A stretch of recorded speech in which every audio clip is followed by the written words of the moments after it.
battleships. Their gigantic guns can hurl deadly projectiles the weight of an automobile against targets more than 20 miles away. They are still among the fastest, largest, and most powerful warships ever to sail the world's oceans. Deep inside the armored hull, men program critical data into a sophisticated central nervous system. Its origins date to the last century.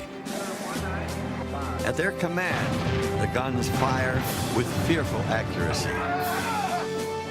For 100 years, proud symbols of the world's mightiest nations. Great fighting machines that had no equal. Home to that special breed of fighting man, the battleship sailor. Victors and victims in the war at sea. On their decks have unfolded many a turning point in the history of the 20th century. The battleship, long thought unsinkable, indestructible, until the morning of December 7, 1941, when at Pearl Harbor, her mastery of the sea seemed over, eclipsed by the terrible power and accuracy of carrier-based aircraft. Yet she reappears in Korea and Vietnam. And 50 years after the premature report of her death at Pearl Harbor, her weapons echo across the waters of the Persian Gulf. Once again, the battleship is back. This is her story.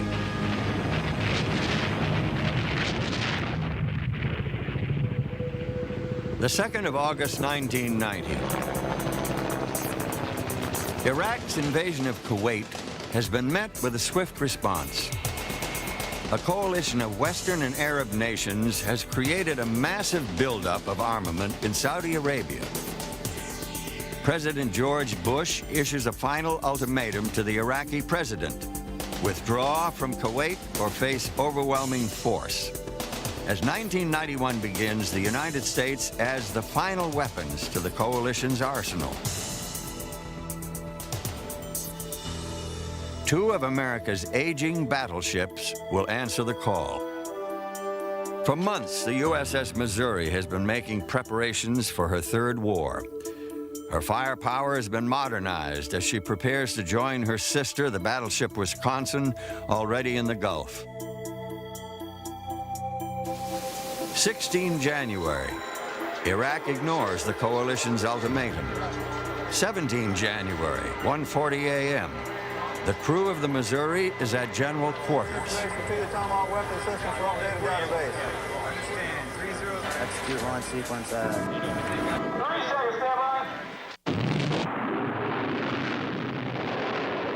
Missouri Captain Lee Case. The Tomahawks, of course, were the first ones launched in the war, and this was the first time that the battleship Missouri entered the modern age with modern weapons.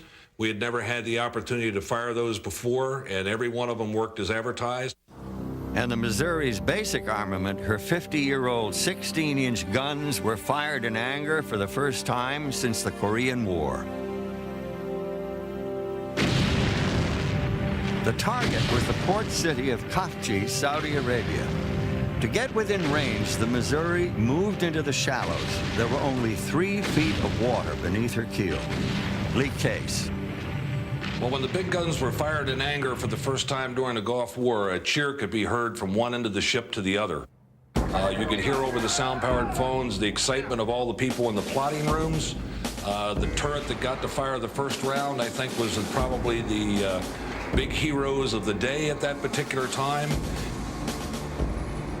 Later, when the ground war to recapture Kuwait began, the Missouri pounded away with her big guns to support the soldiers and Marines ashore. She fired one 16-inch round every 15 seconds, 9 guns firing in rotation, reloaded in under 1 minute per barrel. In just 2 hours, the Missouri had fired 133 rounds. Not bad for an aging lady.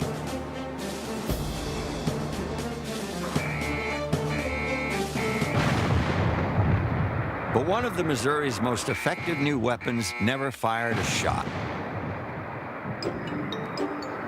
The RPVs, or remotely piloted vehicles, were the Missouri's own spotters, like the battleship float planes of old.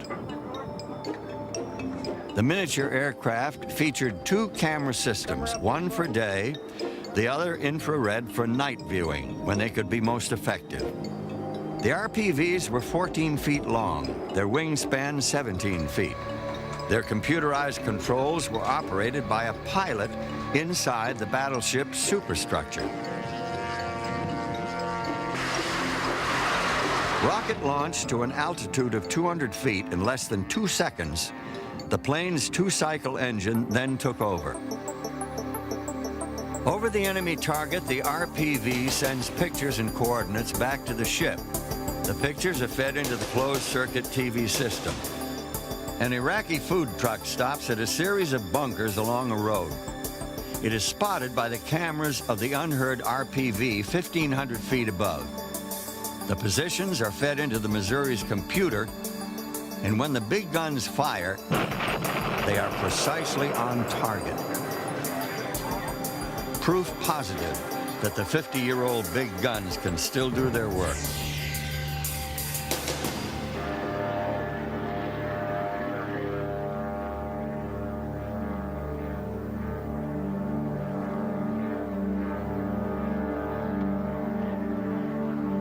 For Lee Case, the RPV was the perfect airborne spotter.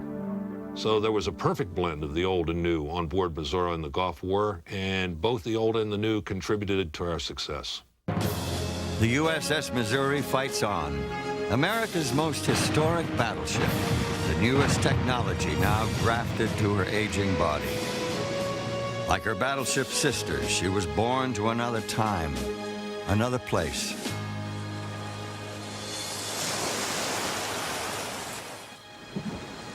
Far from the Persian Gulf, off the Hawaiian island of Oahu, is the watery graveyard of another great battleship.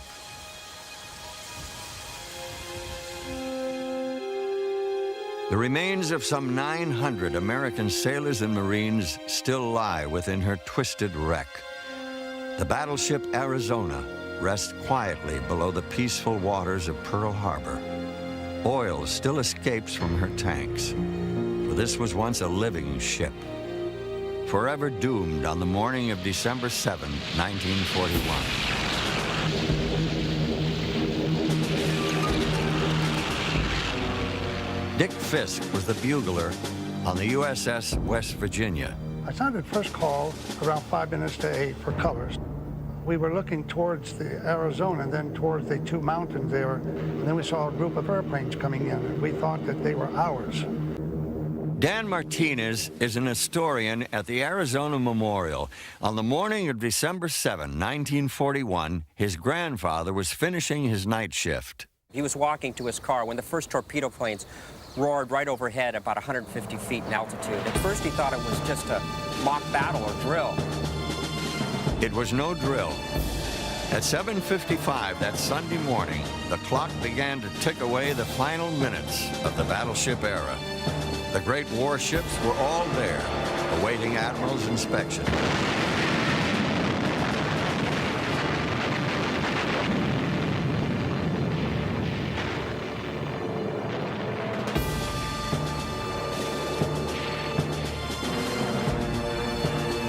For the skilled Japanese pilots who had long practiced for this secret mission, the American battleships moored so tightly in a row were a textbook target to which they brought new and terrible weapons of war.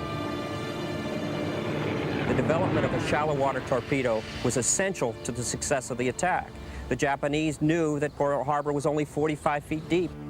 American commanders felt secure in Pearl Harbor. They were sure torpedoes required a depth of 100 feet before they could be effective. But they were wrong.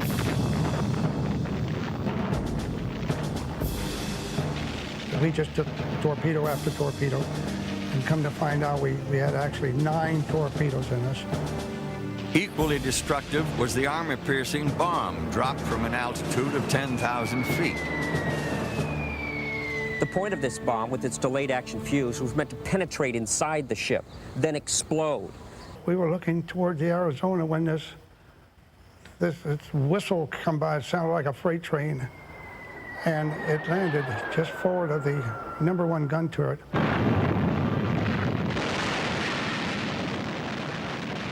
I thought that the battleship was most invincible. Nothing can hurt it. 16 inches of armor plating? Ain't nothing gonna go through that. The Arizona foundered in 9 minutes and burned for 2.5 days.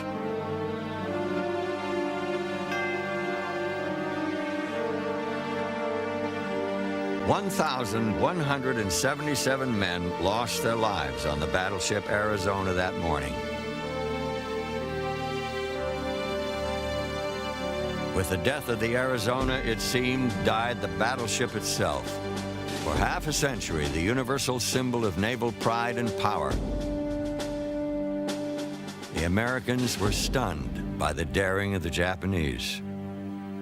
I think there was an arrogance on the part of America to understand that the Japanese were capable of these things. Mostly when you read newspapers or magazines of the period, you got the impression that the Japanese were inferior.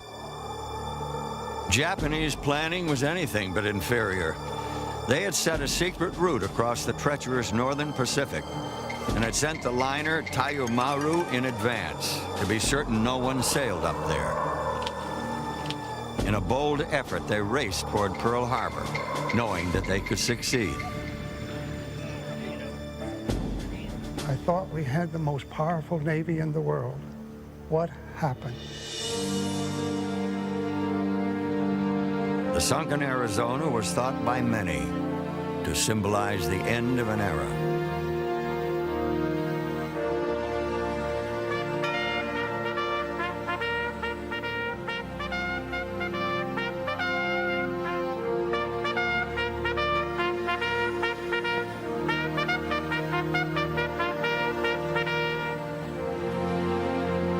Today, there are no battleships on Battleship Row. Only the symbols and memories of those once great warships and of the war itself linger on. The Japanese had been planning their attack for over a year. Their war plan had been secretly but actively in operation since the fall of 1941. It included the conquest of Guam, Wake Island, Hong Kong, the Philippines, and Malaya. It began with their surprise attack on the Americans. On December 8, just one day after the fateful and tragic attack at Pearl Harbor at the British Admiralty in London, the leadership of the Royal Navy met to debate the future deployment of its 2 warships, Prince of Wales and Repulse, Winston Churchill's personal choice to protect the far-flung reaches of the British Empire. It was the Prince of Wales that just 4 months earlier carried Churchill across the Atlantic for his historic face-to-face meeting with the American president.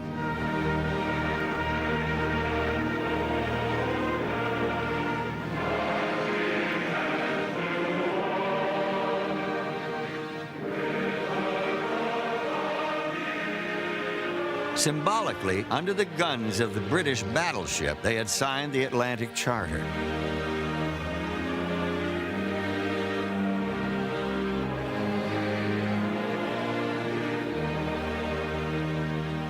Now in the Pacific, the Prince of Wales and Repulse are the lone symbols of Britain's resolve. The question, should these 2 now be rushed to Pearl Harbor? The debate continues throughout December 9. At day's end, they adjourn. The decision will be taken tomorrow, December 10, 1941. But off the coast of Malaya, it already is tomorrow. As Admiralty officials sleep in London, Repulse and Prince of Wales search the sea for a Japanese landing force and are spotted from the air. As at Pearl Harbor 48 hours earlier, the combination of high-level bombers and low-flying torpedo planes is devastating. It will be the first time that aircraft will sink a battleship underway at sea. 840 British seamen lose their lives when the Prince of Wales and Repulse are both sunk. Those who had been debating the future of the two battleships awake to hear the terrible news. British naval historian Eric Grove. The Prince of Wales and Repulse was very much Churchill's own miscalculation. He thought that a small, fast squadron of capital ships based in Singapore would act as a very potent deterrent to a country that he thought of as effectively a bunch of rather crude yellow men who hadn't really grasped Western technology. Nothing could have been further from the truth. The loss of the Prince of Wales and the Repulse was a tremendous blow to British prestige, self-image, not just Britain itself, the entire empire. Reeling from the attack on Pearl Harbor and virtually alone in the Pacific, the United States strikes back.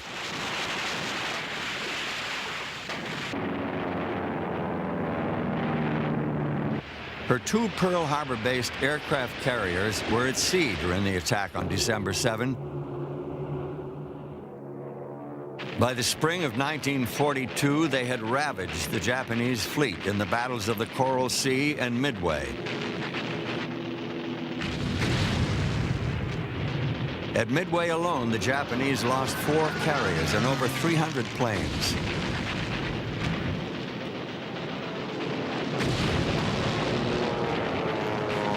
Pearl Harbor had been avenged. In just 6 months, the tide of war had changed dramatically. On July 11, a battleship appears outside Pearl Harbor. She is the USS North Carolina, the first American battleship to be commissioned in 18 years. The largest, most modern of all American warships.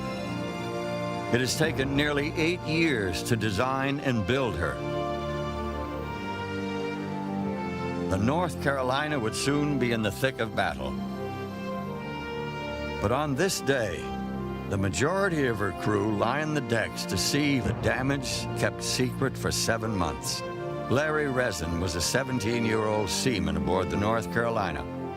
I looked out and I saw these ships with their broken backs. I saw the Arizona still tilted over, the USS Oklahoma battleship, just the bottom showing, oil all over the place. All of a sudden, there was this cheer from the men on the ships, from the shore, and I said to myself, we haven't done a thing, a damn thing, and they're cheering us. Ken Hughes was at Pearl Harbor when the North Carolina came down the channel. What I saw there that day was the most magnificent man of war that any of us had ever seen. This ship meant that we had people, ships, and ammunition coming out of the States that were going to be there in short order and that were going to help us survive. The North Carolina would fight in every major campaign from Guadalcanal to the bombardment of Japan. She first saw action on 24 August 1942 while protecting the carrier Enterprise.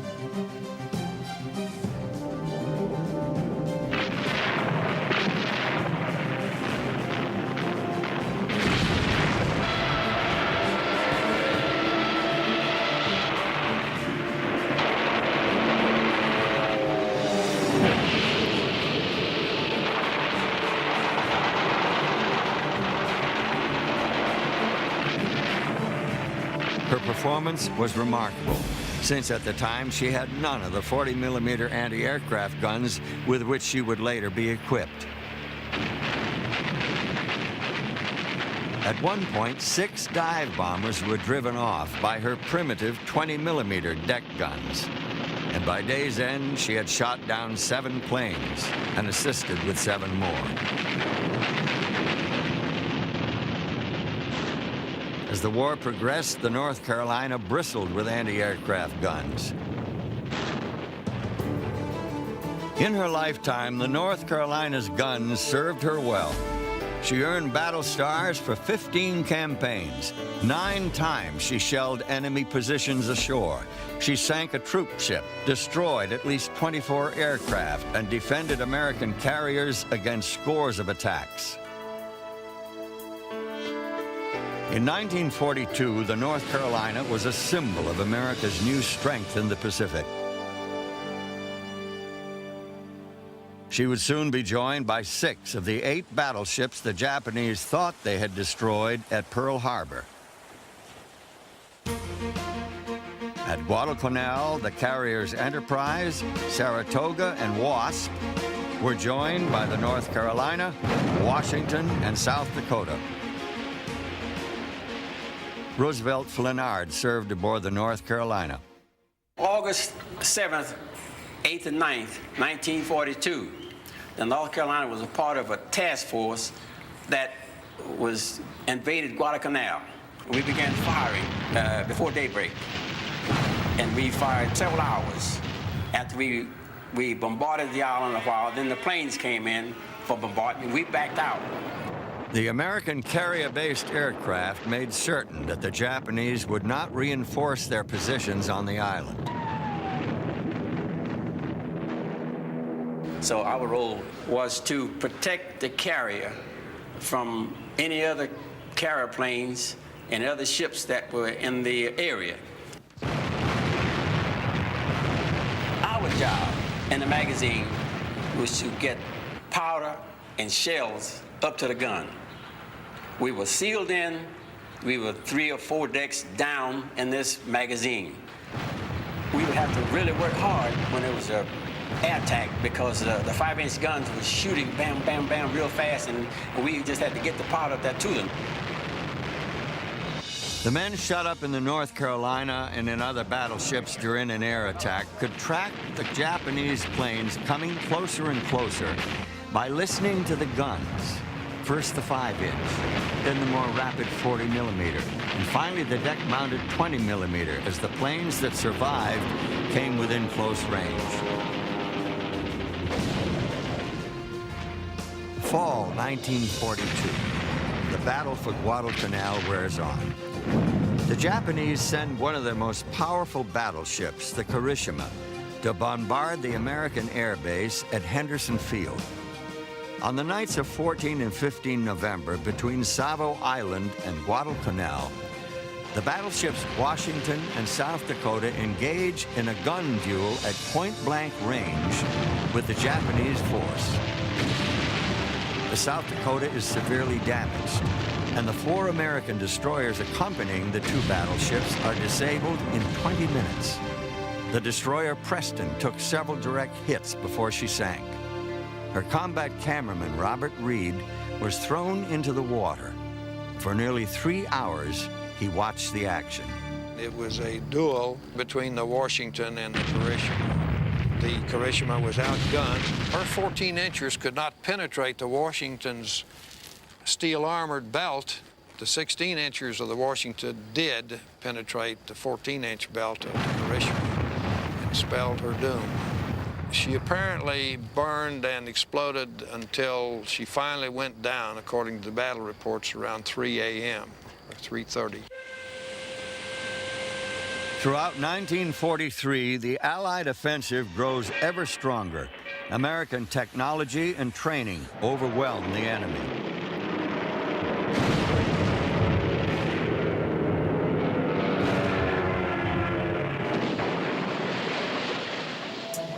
In the fall, the Allies begin the Central Pacific Campaign, a march through the Japanese-held atolls north of the equator, only 750 miles from the enemy homeland. Part of the American effort will rest with a new class of battleships, the Iowa class.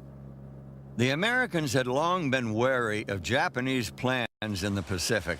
When 4 years before Pearl Harbor, Japan began to build 3 large battleships, the United States increased the size of its battleships to 45,000 tons, their guns to 16 inches.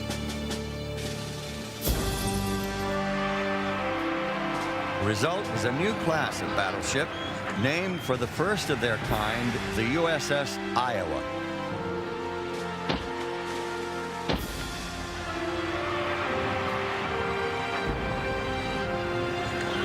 More than 5 years in design and construction, the Iowa and the Missouri would be built in the New York Navy Yard, the New Jersey and Wisconsin in Philadelphia. Up to 10,000 people had a hand in the construction of each ship. The Missouri alone required 3 million man-days of work.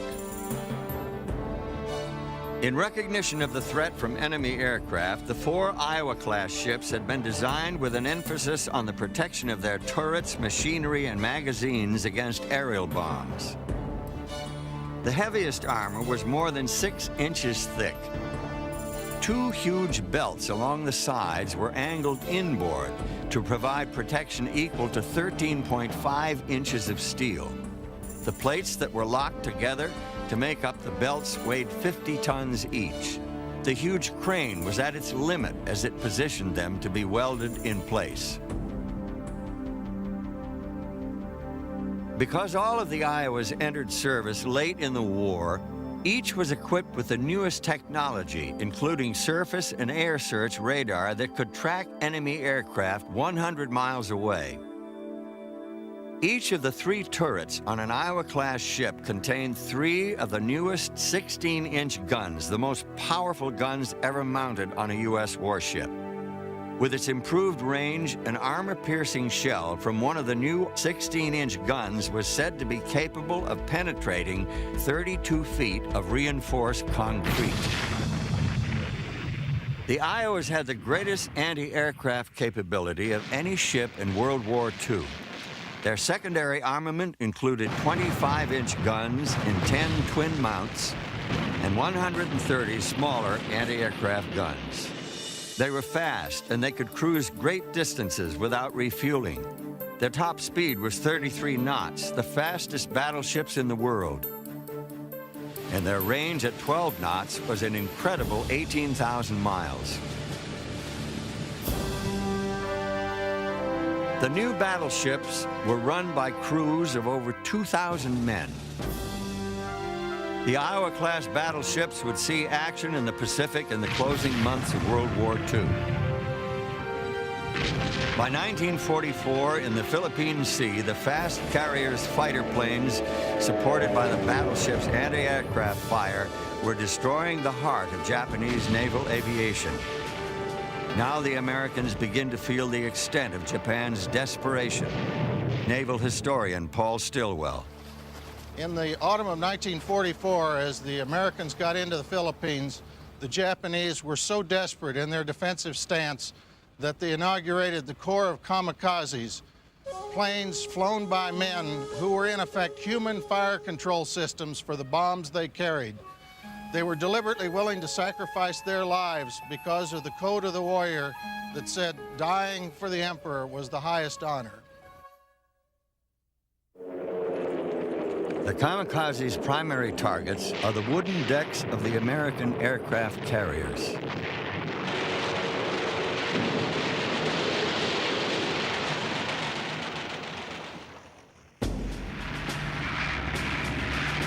On 24 October, a force of 259 carrier-based American bombers and torpedo planes attacked 4 of Japan's largest battleships in the Sibuyan Sea. The American pilots concentrate on Musashi as she falls behind the others. After 9 hours of unrelenting punishment, the great Japanese man-of-war, ravaged by 20 torpedoes and 10 bombs, rolls over and sinks. Oil and debris from the Musashi still float on the water the next day when a Japanese fleet of 4 destroyers, a cruiser, and 2 battleships steam through a narrow strait called Surigao. The Japanese are unaware that at the north end of the strait, the Americans have assembled 8 cruisers, 26 destroyers, and 6 battleships. It is a textbook trap. Ed Snyder was at Surigao Strait. We had very good intelligence which indicated to us which way the forces had to come. This forced the Japanese forces carrying the amphibious attack, led by some battleships, to come up through a strait, a very narrow strait, so narrow that the battleships could not turn. They had to stay within the channel. I, as gunnery officer, was tracking the Japanese lead battleship through the optics of the rangefinder, which in effect was a sight. I had it in the crosshairs, and it suddenly occurred to me that that the pagoda-like mast of this Japanese ship was absolutely filling the optics. We were that close. And as I recall thinking, my God, that looks just like the pagoda mast of a Japanese battleship that I learned about in recognition class back at the Naval Academy. And then I thought, well, that's exactly what it is. And it's shooting back at us. It was at Surigao Strait that battleships last used the classic formation of crossing the T. It was a geographical decision, not just so much as a tactical decision, because the Japanese had to come up through the narrow strait. Crossing the T is a maneuver invented over a century and a half ago.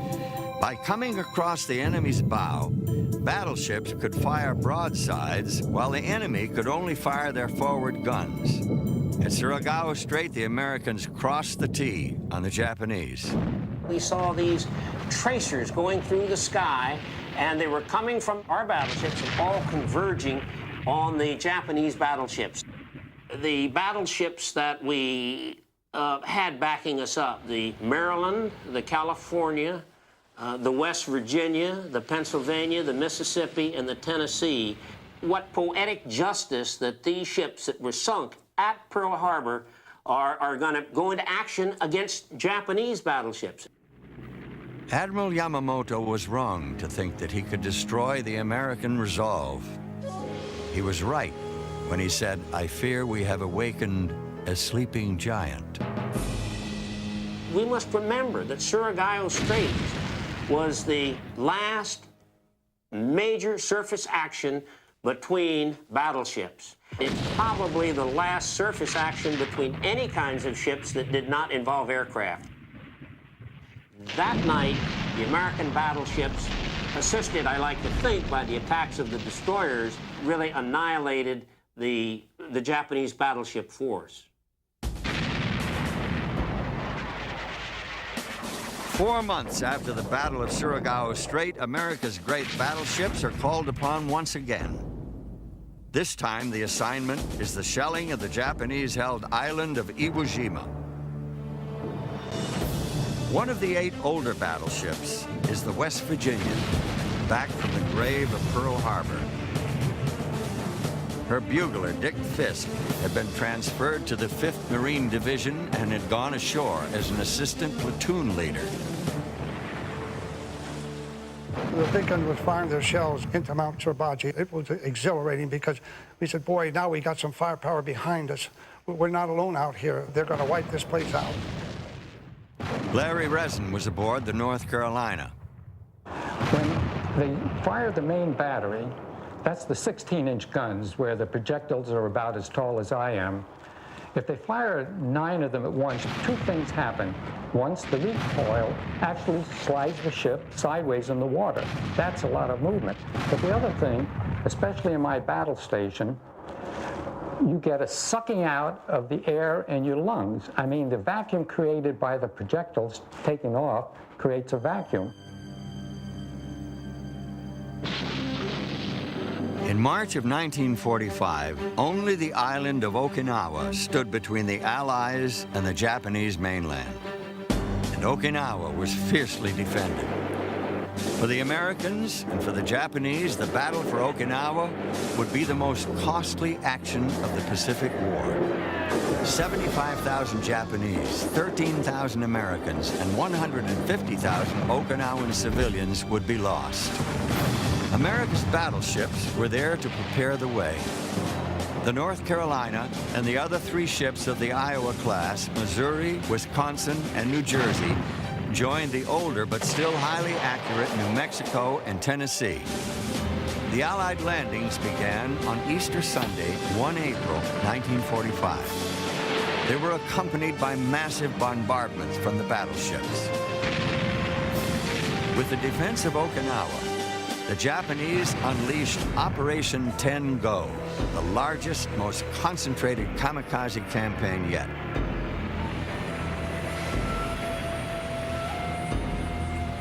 As I'm looking through these binoculars, which are huge binoculars called the eyes on the signal bridge, and I'm looking at this plane coming down as I see the shells coming out forward all around, and then all of a sudden I look in the side of the cockpit and I see the pilot, I see his fixed eyes, and then all of a sudden the wings come off, the explosions occur, the engine evidently catches on fire, and the pilot, with blood ringing down his face, leans over and slumps, meaning he's dead.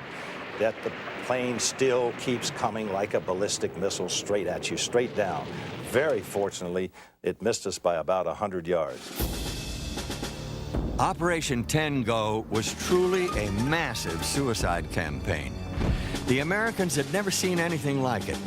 Thousands of young pilots eager to die as human bombs, believing they were part of a divine wind. Thousands of kamikaze planes were shot out of the sky by carrier-based fighters and anti-aircraft fire from the battleships. Still, there were others that found their mark. 33 American ships and 5,000 men were lost to kamikaze attacks during Operation 10 Go. But perhaps the greatest kamikaze mission of all time involved not aircraft, but a battleship, the largest, most fearsome battleship ever built.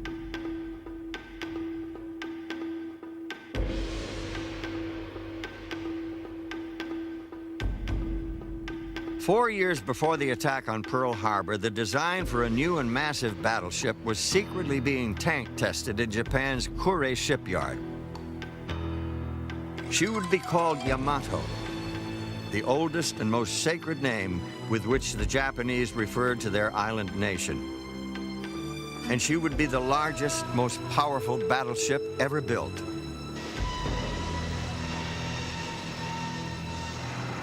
A huge roof covered the behemoth. When trains moved past the construction, attendants drew the curtains to cut off the view. Under a shroud of secrecy, the great ship took shape.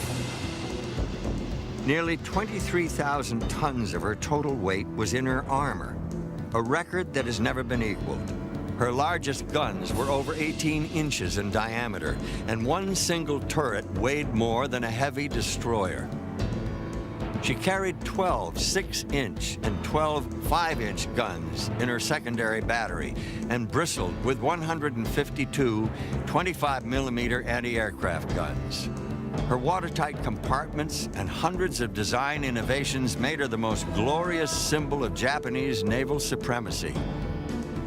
But it would all be in vain. 6 April 1945. The battleship Yamato and 9 support vessels steam out of the port of Kure into the East China Sea. She's completely armed, but carries only enough fuel for a one-way trip to Okinawa. Ceremonial sake and prayers are offered to the 2,500-man crew. For this is to be the ultimate kamikaze mission. Yamato is to be sacrificed as the Imperial Navy's face-saving in the final battle of the war. This most powerful battleship of all time is to be run aground, her great guns used as field artillery. At sea, the Americans are waiting. The Suicide Task Force is spotted by a single Grumman Hellcat out 240 miles from his base aboard the carrier Essex. The first wave of planes is ordered into the air. There are 9 American carriers in position. The battleship Yamato will feel the full fury of their bombs and torpedoes.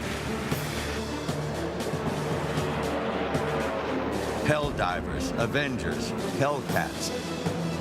Over 400 of them. Even more planes than the Japanese had unleashed at Pearl Harbor. Yamato went down with 2,498 Japanese officers and men. The only record of her final moments are these primitive combat photographs.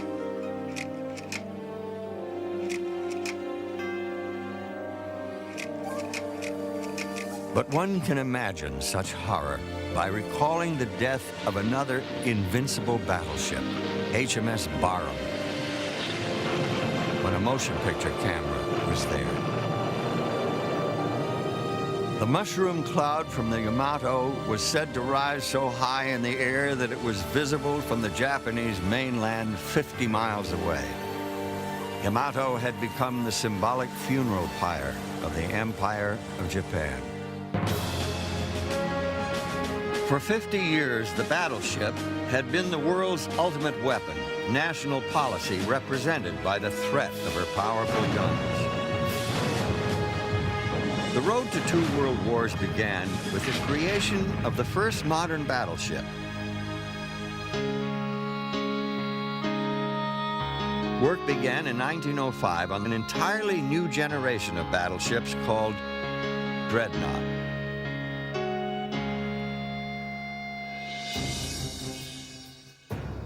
HMS Dreadnought would be the heaviest, fastest warship afloat. Her firepower was concentrated in 10 12-inch guns. To protect her magazine, she was wrapped with armor plate 11 inches thick. Below her waterline, 18 watertight compartments made her unsinkable. She carried torpedoes and was the first major warship to run on steam turbines, her 8 engines propelling her at an unprecedented 21.6 knots. Andrew Gordon is an authority on Dreadnought. Dreadnought laid down the gauntlet to every major naval power in the world. They had now either to build dreadnoughts themselves or relinquish major power status. Dreadnought changed everything. In America, Japan, and Germany, new battleships already approved were rushed into construction. The word dreadnought became synonymous with the new and more powerful battleships. Amazingly, one of Dreadnought's near contemporaries survives to this day. She is the battleship Texas, launched in 1912. Moored along the Gulf Coast near Houston, the Texas stands as a monument to the thousands of battleship sailors who served with her from 1914 through 2 world wars.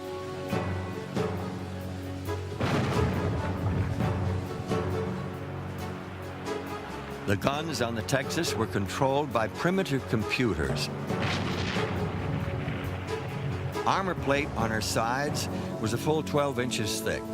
Each turret was manned by 24 sailors who lived and worked in dark, cramped quarters.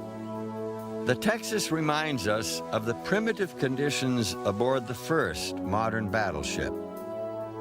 Steve Nelson is an historian and head curator of the Texas.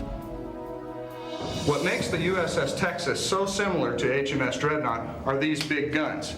Now these are 14-inch guns. The Dreadnought had 12-inch guns. And the way these guns worked was that 2 crew members had to man this loading ramp,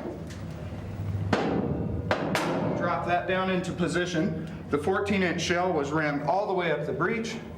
400 pounds of powder was placed in behind the shell. The crew had to grab the ramp again, making sure that it breaks in the middle, closing up. The breech was closed. The crew had to jump into tight confined spaces like this, buckle themselves in, and communicate with their crew members through this voice tube, ready to fire.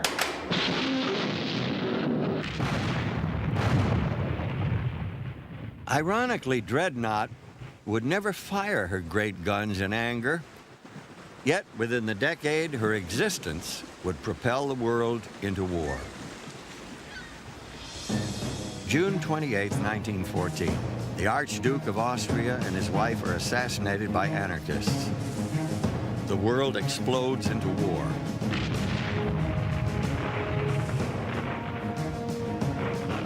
German submarines attack British merchant shipping.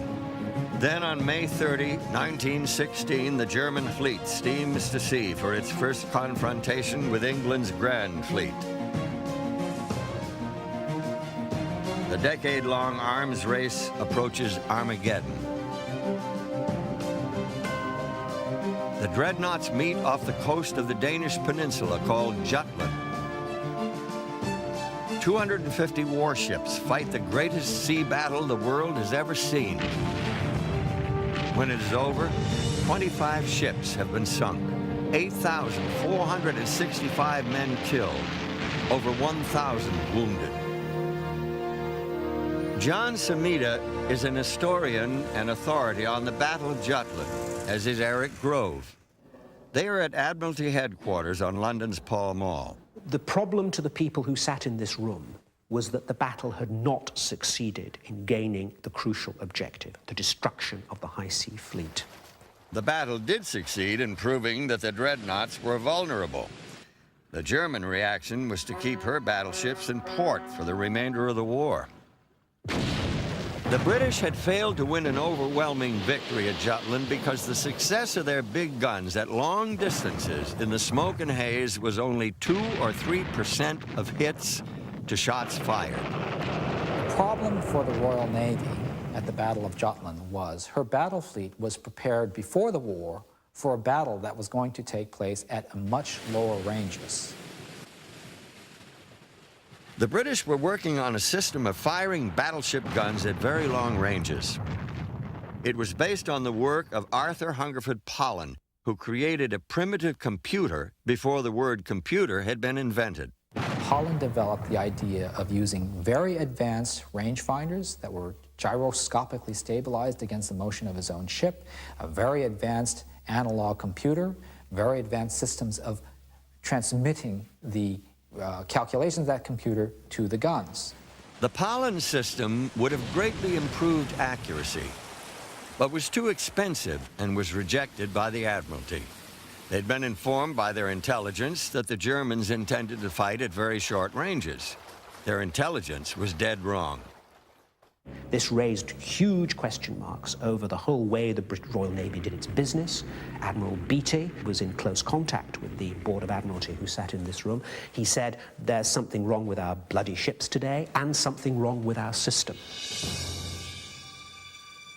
In the closing days of World War I in the Adriatic Sea, an Italian speedboat fires its torpedoes at 2 Austrian dreadnoughts.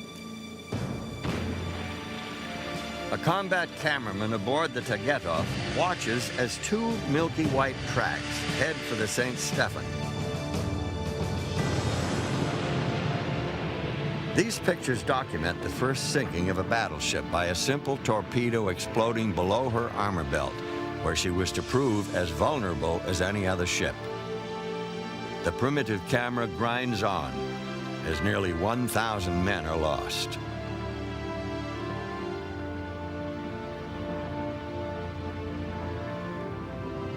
Days later, the war is over.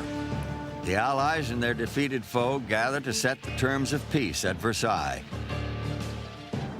And as Germany's captured high seas fleet makes its way through internment at the Scapa Flow naval anchorage north of Scotland, a secret plan to seal its fate is already in place. On the morning of June 21, 1919, German sailors aboard their captured ships carry out their orders, scuttling 51 vessels, including their prized battleships, rather than hand them over to England as prizes of war. Their rotting remains still litter the bottom of Scapa Flow. As the new decade gets underway, disarmament is the mood of the day. The worldwide focus of attention is on the battleship, that single most expensive symbol of a nation's military strength. The cry for the destruction of these major weapons and the distribution of the peace dividend into social programs is not unlike the mood that swept America after the Cold War. In the spring of 1921, Brigadier General of the Army Billy Mitchell learns the Navy is preparing to bomb the captured German battleship Ostfriesland as part of its ongoing tests of air power versus sea power. For Mitchell, air power is an idea whose time has come. He fervently believes that the airplane will make armies and navies obsolete. July 19, 1921 is an auspicious day. Billy Mitchell has gathered 50 correspondents and 300 dignitaries to observe the events as a military band begins the festivities at Virginia's Langley Field. The crowd watches throughout the day. Mitchell's pilots drop bomb after bomb, but damage is minimal. The next day, Mitchell's Martin bombers are equipped with 2,000-pound ship-killer bombs. They are the biggest bombs in the world. Today, they will find their mark. Some are set to explode 30 feet beneath the surface of the water, as if multiple torpedoes are striking the ship from below, where she carries no protective armor. Finally, the Ostfriesland slips beneath the waters of the Chesapeake just 21 minutes after the day's work began. Air power has met the battleship head-on, and it's been a bad day for the Navy. And so, in the fall of 1921, with Mitchell's triumph as prologue, the International Disarmament Conferences begin in Washington.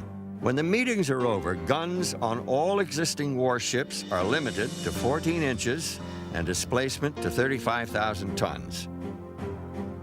No new battleships are to be built for 10 years. Others must be destroyed. France is given equality in tonnage with Italy, as is Britain with the United States. Germany is to be kept inferior to everyone, including the Japanese, who are angered when they are forced to accept a battleship strength well below Britain and America. Some will later say, on the day the conference ended, World War II began.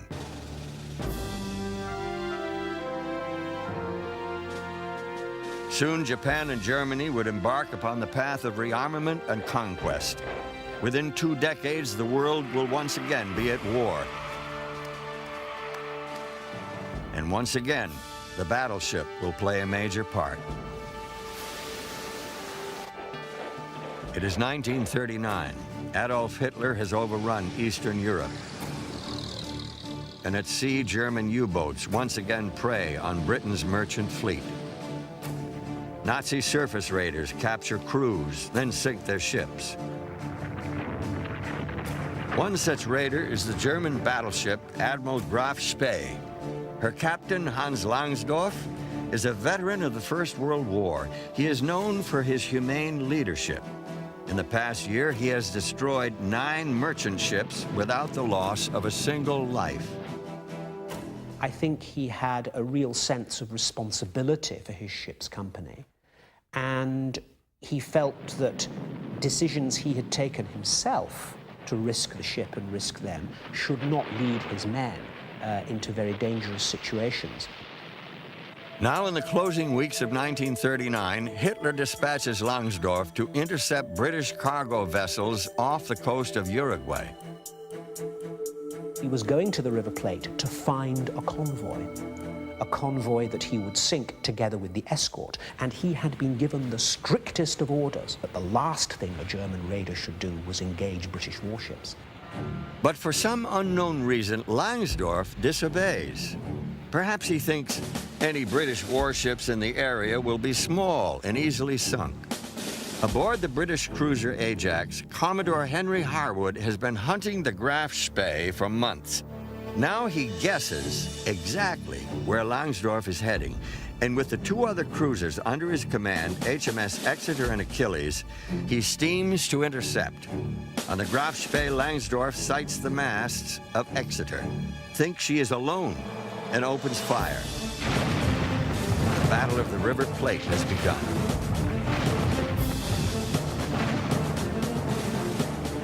The Graf Spee's gunnery is superb.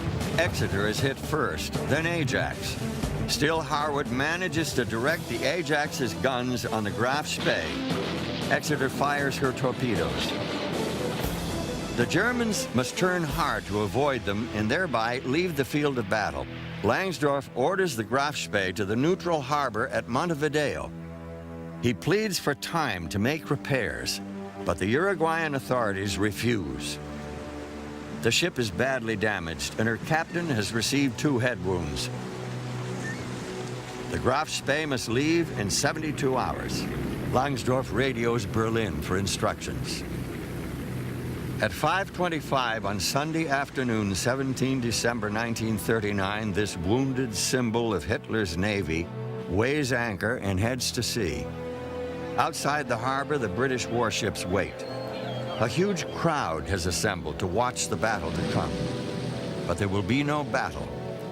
Just beyond the 3-mile limit, the battleship turns west and anchors. Captain Langsdorff and his officers depart the ship to find safe haven in Buenos Aires.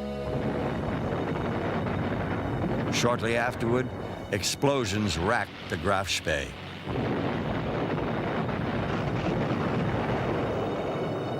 Two days later, alone in his hotel room, Langsdorff commits suicide.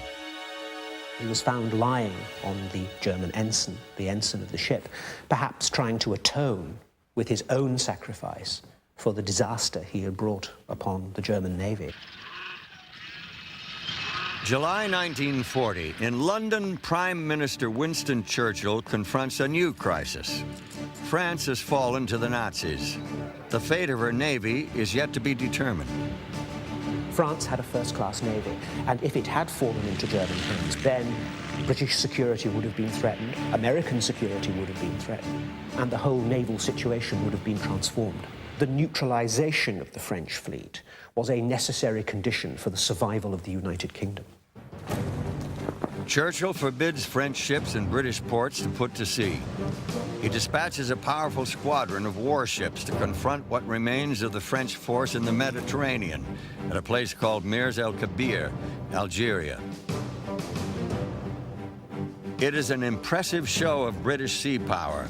2 35,000-ton battleships, the carrier Ark Royal, and leading the squadron, Britain's ultimate symbol of naval supremacy, the battle cruiser HMS Hood. At 42,000 tons with 8 15-inch guns, the Hood is considered the most powerful warship in the world. At 32 knots, she is also among the fastest. HMS Hood is the embodiment of British sea power, an imperial status symbol. Aboard the Hood, in command of the British strike force, is Vice Admiral James Somerville. He anchors his flotilla at Gibraltar and prepares to send his emissary, Cedric Holland, to reason with the French Admiral, Marcel Gensoul. In a final briefing to his officers aboard the Hood, Somerville is grave. I am ordered to inform the French. They must either bring their ships to British harbors and fight with us, steam with reduced crews through a British port and demilitarize their ships immediately, or scuttle them. Should the French be unwilling, we must then destroy the French ships. For 2 days, Holland travels back and forth between Gensoul and Somerville. The Admiral is immovable. If he accepts any of the British options, he will betray his word to the Germans and France will be punished. And so shortly after noon on July 3, 1940, the Hood trains her guns on the port of Mirs el Kabir, where 4 French battleships and a collection of auxiliary vessels lie defiantly at anchor. France and England have not fired a shot at each other in 125 years. The British battleships open fire. In just 10 minutes, 3 French battleships and a destroyer are out of commission. Churchill has called it the deadly stroke. When it is over, 1,290 men of the French Navy are dead. 1,000 more have been wounded. the French admiral presides over the mass burial. He says, "If there is a stain on the flag, it is certainly not on ours." Aboard the Hood, Admiral Somerville writes to his wife, "We all feel thoroughly dirty and ashamed. I think it was the biggest political blunder of modern times." The action of the British squadron that summer of 1940 remains a controversy, but at the time, the symbolism was clear. Churchill was determined to demonstrate to the United States that Britain was serious about staying in the war. Britain was not going to do a France, and therefore Britain was worthy of American support. Control of the Mediterranean was an essential element of the British war plan in 1940. On 11 November, just 4 months after the attack on Mirs el Kabir, the British carrier Illustrious maneuvers into position. For the first time in naval history, the British will attempt a surprise attack by carrier-based aircraft against an enemy naval base. Their target, the Italian port of Taranto. Their bombs and torpedoes wreak havoc on the ships of Mussolini's fleet. John Neal of the Fleet Air Arm was in the first wave of planes. We were absolutely cock-a-hoop. We really were, because we saw at once that we had reduced the Italian fleet to on a par, or perhaps even less than our own fleet. So no longer were they really an immediate danger to us in the Mediterranean. We also felt that we had put one in the eye of the battleship boys, shall I call them, or the big ship gunners, who in effect ruled the Navy in those days. Word of the mission's unqualified success catches the attention of the top-ranking officer in the United States Navy, Admiral Harold Stark. He is concerned that what happened to the Italian fleet at Taranto could easily happen to the American fleet secluded in Pearl Harbor. Admiral Stark sounds the alarm, which goes largely unheeded in Washington. But not in Tokyo. On hearing the news from Taranto, the commander-in-chief of Japan's combined fleet, Admiral Yamamoto, turns to his chief of staff and says, "An air attack on Pearl Harbor might be possible now, especially as our air training has turned out so successfully." Spring 1941. The Japanese continue their aggression in Indochina and sign a war pact with Germany. Most of Europe is under the Nazi boot.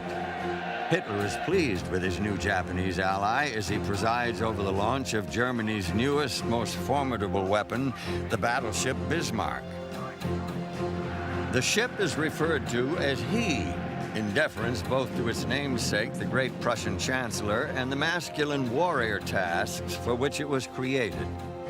On one speed trial in the Baltic, he reaches 30.8 knots. The ship boasts 8 15-inch guns and a sophisticated fire control system. Bismarck's armor consumes 40% of the ship's weight. The battleship is the perfect symbol for the Third Reich. And yet, Bismarck is far too valuable to place in harm's way. Its mission is to hunt enemy merchant ships, as do the other German raiders. On May 19, 1941, Bismarck steams to sea on its maiden voyage. Even before Hitler learns of its departure, the British are tracking Bismarck's progress. 4 days later, the battleship is located by the superior radar of the heavy cruiser Suffolk. Now the Royal Navy knows Bismarck is on the move, racing for the North Atlantic. HMS Hood and Prince of Wales are dispatched to intercept. By 5:45 on the morning of 24 May, the Hood and Prince of Wales have closed within 13 miles of Bismarck. Hood fires first.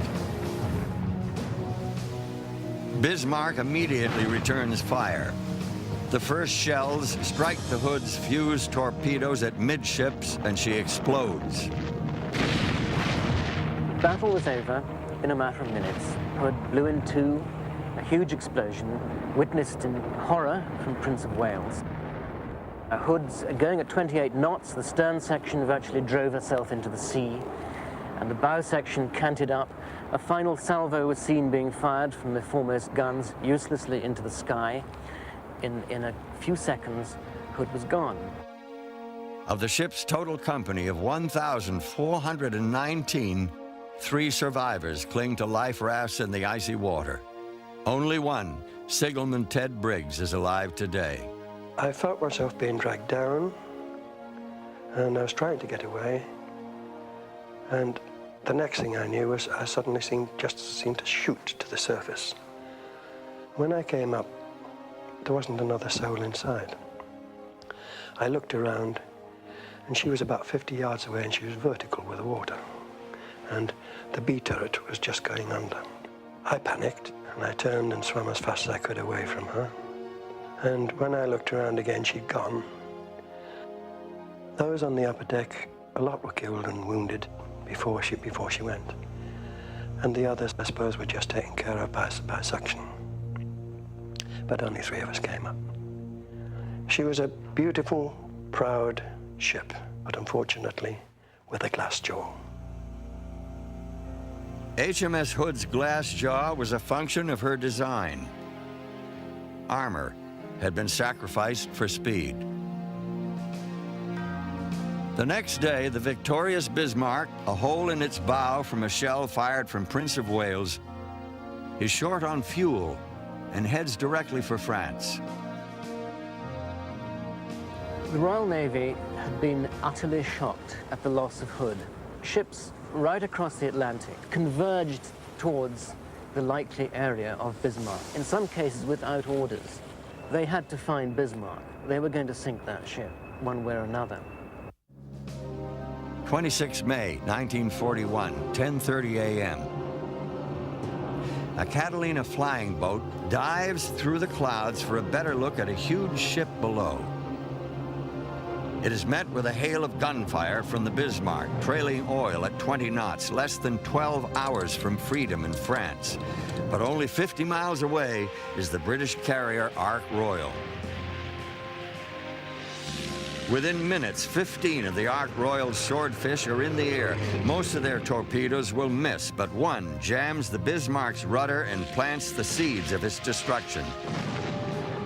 Royal Navy battleships will finish the job.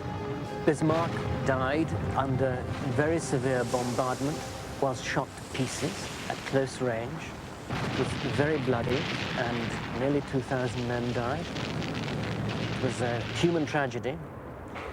A very stout ship, slow death, hammered to pieces. In less than half an hour, the greatest German warship of all time rolls over and sinks. The victim of 400 shells, 15 well-placed torpedoes, and British resolve to revenge the Hood. By the fall of 1945, after more than 6 years of the fiercest fighting the world has ever seen, all of Germany's battleships have been sunk, and Japan's monster battleship, her last hope for victory, is also at the bottom of the sea. World War II is over.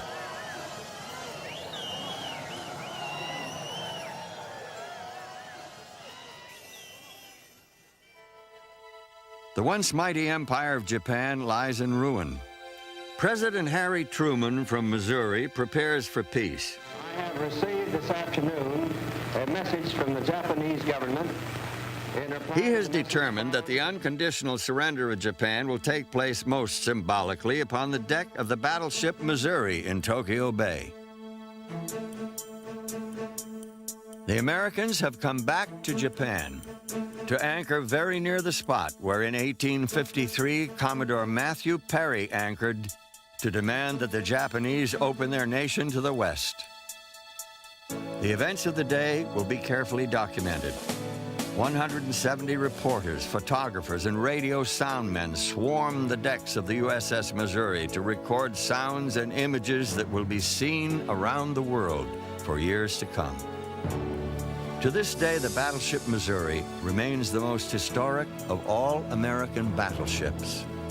For naval historian and battleship veteran Paul Stilwell, the Missouri is an heroic symbol, for on her deck, one era ended and another began. And so it was on September 2nd, 1945, that General Douglas MacArthur came to this ladder at 9:01 on that Sunday morning while the Japanese were waiting for him to come down and accept the surrender of a proud but defeated nation. As the general walked forward, on his left was an American flag flown out from Annapolis for the ceremony. It had been on board Commodore Matthew Perry's flagship in Tokyo Bay in 1853. Farther to the left were dozens of American officers wearing khaki. The Japanese ahead of him were in top hats and morning coats. The Japanese looked up to this towering superstructure and saw hundreds of pairs of eyes boring down at them. There was an eerie silence on board the deck of the Missouri as General MacArthur came to the end of his walk. Standing just about here, his hand trembling slightly, at 9:02, he began a short speech looking beyond the war. We are gathered here to conclude a solemn agreement. At 9:04, Foreign Minister Mamoru Shigemitsu signed on behalf of the Japanese nation. Then the military representative. Then General MacArthur signed for the Allied powers. Finally, one by one, the representatives of the Allies came forward. Whereby these proceedings are closed. And so, on board a battleship, ended the greatest war in human history. Today, the Missouri remains the pinnacle of battleship design and technology. Still ready, it would seem, for another fight or yet another symbolic mission.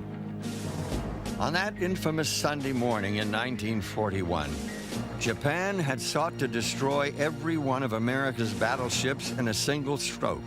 Yet here on the deck of a battleship, they surrendered without condition to the overwhelming force of the United States and her allies.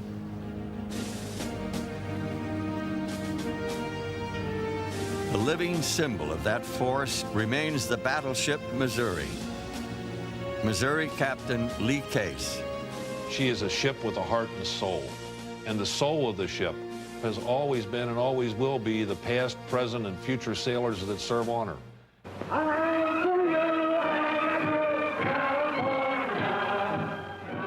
In peace and war, the tradition of the American battleship sailor grew large, enhanced by competition of every kind. They were like rival schools cheering on their own.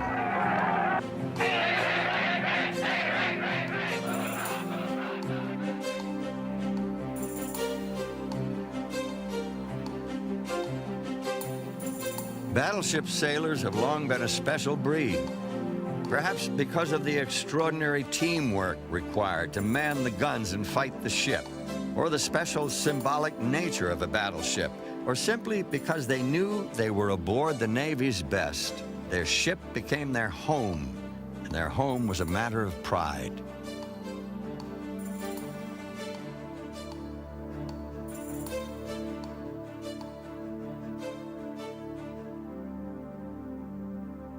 Between 1920 and 1941, America's fleet included up to 18 battleships that cruised the oceans of the world to train their crews and fly the flag. A powerful symbol that the American Navy was a genuine deterrent to any would-be aggressor. And among those pre-war American battleships was the USS North Carolina.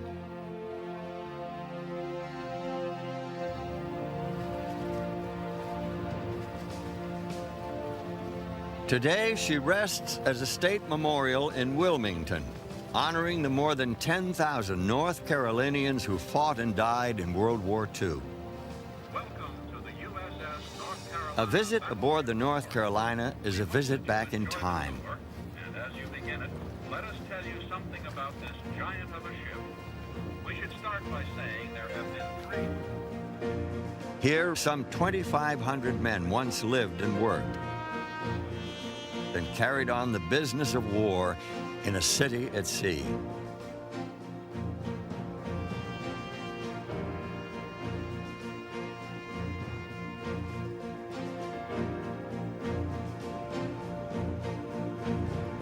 The North Carolina's engines could drive the ship at 27 knots, 6 knots faster than any previous American battleship.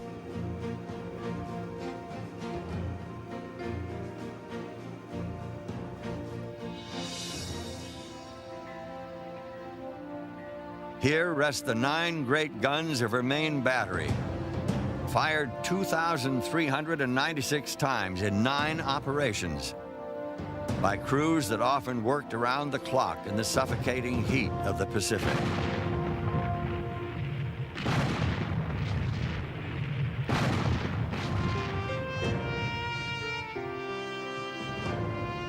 Captain Dave Shoy is executive director of the North Carolina Memorial. He explains how the crew worked the guns. This is the lower projectile flat from where the crew would take the chosen type of ammunition, be it the 2,700-pound armor-piercing or the 1,900-pound high-capacity projectile, and raise it up to the gun house to be placed in the barrel. Each steel barrel weighs 96 tons and can be loaded in 30 seconds. The first projectile is already in place to be raised up to the gun house. Once this projectile is clear, the next projectile is slid into place. A full 9-gun broadside of armor-piercing projectiles delivers a total weight of 24,000 pounds and can penetrate more than 20 inches of the strongest hardened steel. For every projectile, it takes 6 90-pound powder bags. The crews down here will take the bags out of the tanks, put them on the conveyor belt. From here, they're passed one at a time to the powder flat, and then 6 of them together are going to be raised up to the gun. The projectile, when the transfer tray lays down, is then rammed into the barrel. In the second phase, the first 3 bags of powder come out of the hoist and are separated, and then the second 3 bags are rolled into place. In the third phase, the 6 bags of powder would then be rammed into the barrel, the primer attached to the last powder bag, the breech closed, and the gun is ready to fire. The shells are hurtled over 2,000 feet per second as the gun recoils on itself, a distance of 4 feet. At a range of nearly 20 miles with the guns at maximum elevation, the trajectory is 7 miles high and the projectile becomes an armor-piercing bomb. To hit a moving target from a ship which itself is moving, pitching, and rolling requires a complex system of fire control. Deep below deck is the North Carolina's plotting room and the ship's analog computers. These primitive yet rugged computers, called range keepers, and their electrical switchboards control the guns. A stream of information from directors high up in the superstructure is relayed into the controlling range keeper. The course and speed of the ship and of its target ship, wind direction and velocity, temperature of the powder and the air, type of projectile, time of flight, gun wear, velocity of the ocean current, and more. The gun is aimed not at the target, but where the target will be when the projectile gets there. Linked to the controlling range keeper is a gyroscopically operated device called the stable vertical. The guns actually remain stable and can be aimed with great accuracy while the ship rolls and pitches beneath them. The 5-inch guns were controlled by the same kind of computers or range keepers as the 16-inch guns, but loading was a manual operation. Dave Shoy. The 5-inch gun uses a projectile and a single powder case, as opposed to the 16-inch gun, which uses a projectile and 6 powder bags. So it is simpler for the operators to load them out. They will lay the projectile and the powder bag in the tray and then ram the 2 pieces into the barrel. It takes about 47 sailors to fully man a 5-inch mount. Today, visitors relive what it was like to serve aboard such a ship. In passageways and living spaces below the main deck, thousands of battleship sailors made their home in ships like the North Carolina. They slept and ate and worked and played and worked.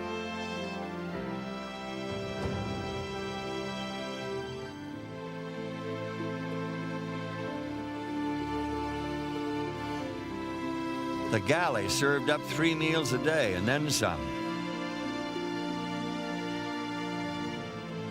There was a store and a post office, and on a battleship, there was ice cream at the soda fountain. There was a newspaper, a tailor, and a cobbler, and always there were decks to polish. As night falls, the North Carolina looms large against the Wilmington skyline. Her great guns glow in the moonlight as she awaits yet another day to welcome her visitors, eager to know what it was once like aboard one of America's most decorated battleships. Although the North Carolina came home to stay, others would soon return to the battle line in defense of freedom. Sunday, 25 June 1950, 6 divisions of the North Korean Army, spearheaded by over 100 Soviet-built tanks, crossed the 38th parallel to invade South Korea. The United States, through the United Nations, is committed to defend South Korea. But what remains of America's once great battleships rests in mothballs.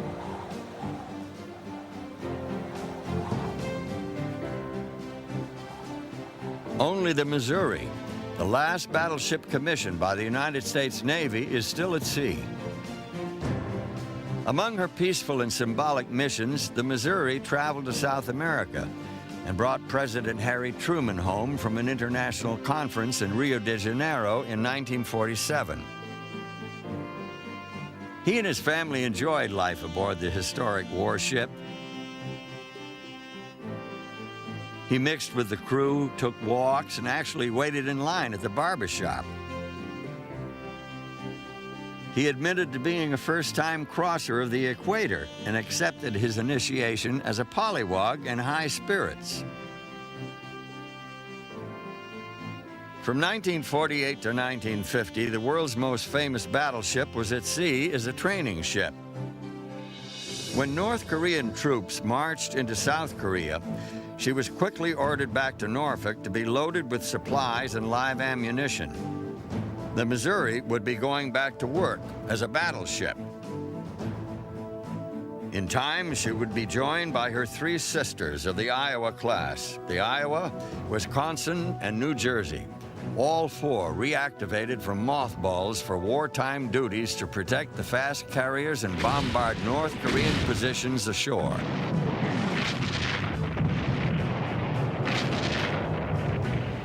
September 1950, the battleship Missouri has fought through 2 hurricanes, arriving too late for support of the American invasion at Incheon.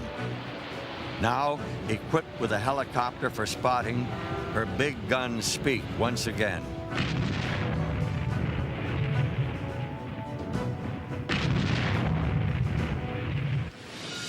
Just before Christmas 1950, the Communist Chinese came into the war on the side of the North Koreans. 7 Chinese divisions converged on a single division of American Marines at Chosin Reservoir. The Marines fought their way to the tiny port city of Hungnam. The Missouri was there. Lee Royal was aboard. We fired night and day. It was a warning to the Chinese and North Koreans not to interfere with the Marines coming off the beach. Hungnam was in flames. The American Marines, along with North Korean civilians, their goats and chickens, had escaped. The last of the UN soldiers had set charges in the ammunition dump to keep it from the approaching Chinese. As the Missouri weighed anchor to leave the harbor, the earth shook with a gigantic explosion. While the Missouri was steaming in Korean waters, her sister ship, the New Jersey, was being recommissioned.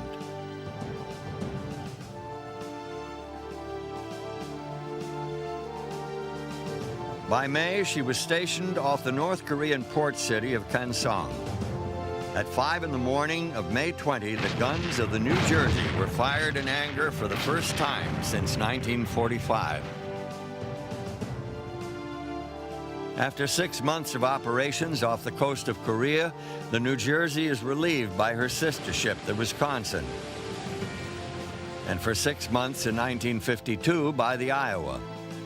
Before the war is over, all 4 Iowa-class battleships will have seen action in Korean waters. After Korea, there were diplomatic cruises, training missions, and NATO maneuvers.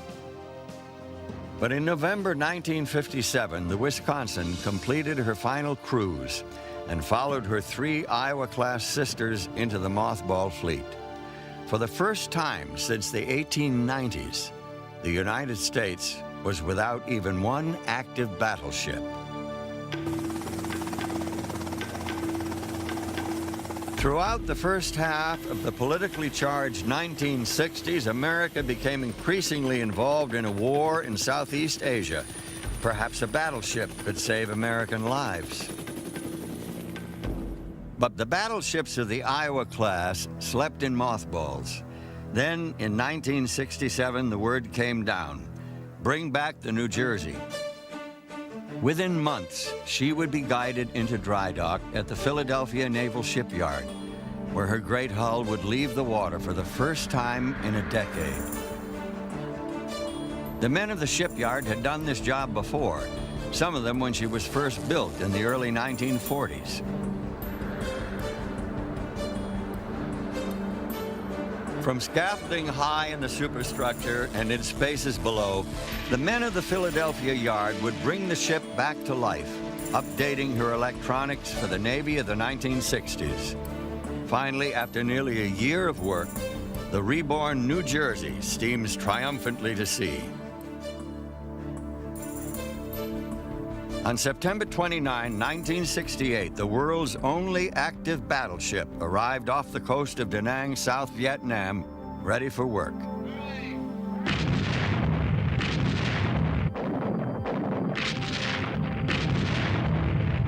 Captain of the New Jersey at the time was the colorful J. Edward Snyder.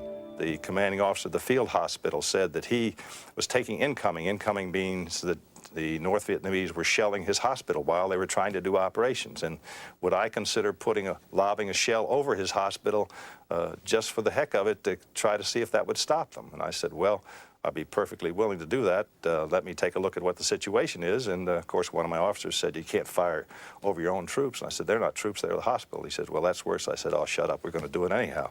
So we would stand up there and between the hours of 1 o'clock and 3 o'clock in the morning, fire randomly 2 shells directly over the hospital and have the explosion go several thousand yards over the hospital. And not one time during the 30 days we did that did the hospital take incoming from the Vietnamese.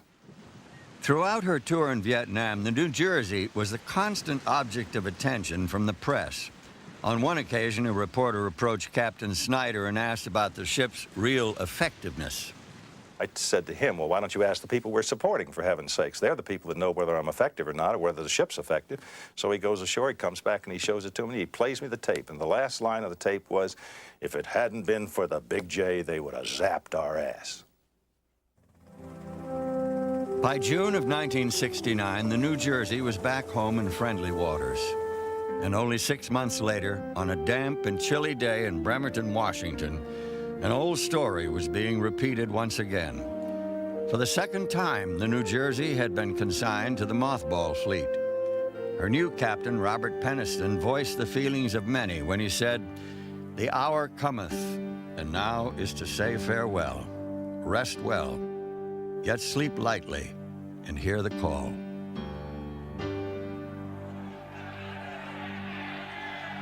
Then in the fall of 1979, Iranian militants seized America's embassy in Tehran. The Soviets invaded Afghanistan, and the United States was perceived by some as weak, unwilling, or unable to act. But by 1981, America had a new president, and Ronald Reagan's Secretary of the Navy, John Lehman, had new ideas to build an enlarged fleet organized around aircraft carriers and recommissioned Iowa-class battleships. By summer, President Reagan had signed the new defense legislation, and all 4 of the Iowa-class ships were on their way back. They would be transformed, modernized with the very latest of weaponry. No longer would their offensive action be limited to the range of their historic 16-inch guns. 8 box launchers for 32 Tomahawk cruise missiles with a range of 1,500 miles, and 4 quadruple canister launchers for 16 close-in Harpoon anti-ship missiles were mounted in the superstructures. 4 Vulcan phalanx weapon systems would provide defense against enemy aircraft and incoming missiles. New communication systems, air search radar, and improved living spaces equipped the Iowas for the 1980s. To replace and refit what was required of the original equipment no longer manufactured, the Navy secured tons of items from America's museum battleships, the North Carolina, Alabama, and Massachusetts. The 1982 recommissioning of the New Jersey cost $326 million, more than 3 times what it cost to build her in 1941. But to Secretary Lehman, intent on creating a new Navy, symbolic of America's status as a world power, she was more than worth it. By 1983, the New Jersey is bright and new once again. She cruises as the centerpiece of a new battle group.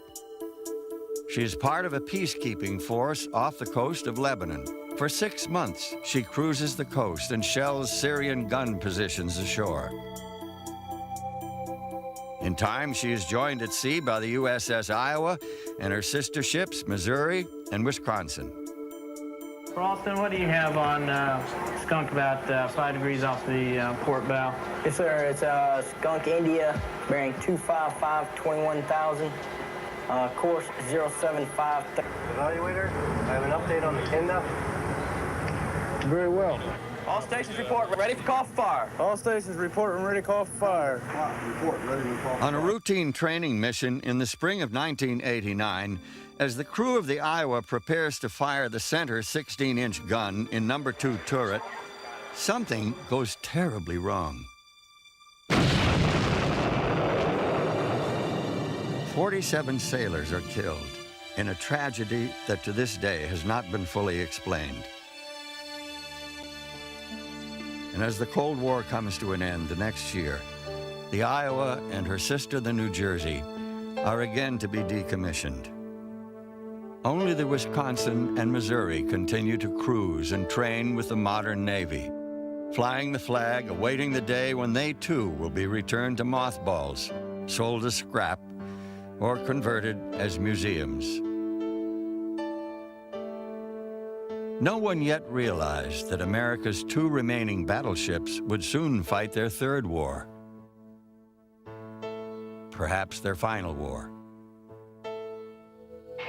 In Operation Desert Storm, the battleship was once again an integral part of the American strike force. From their decks, Tomahawk cruise missiles were launched at targets up to 800 miles away in Iraq and Kuwait.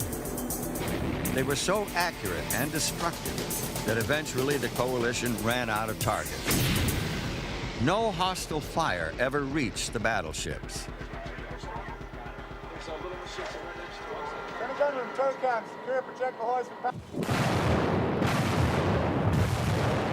The relentless bombardment from their 16-inch guns helped pave the way as the troops of the coalition entered Kuwait City unopposed. And all the while, the battleship sailors aboard their ships watched their success, as did the rest of the world.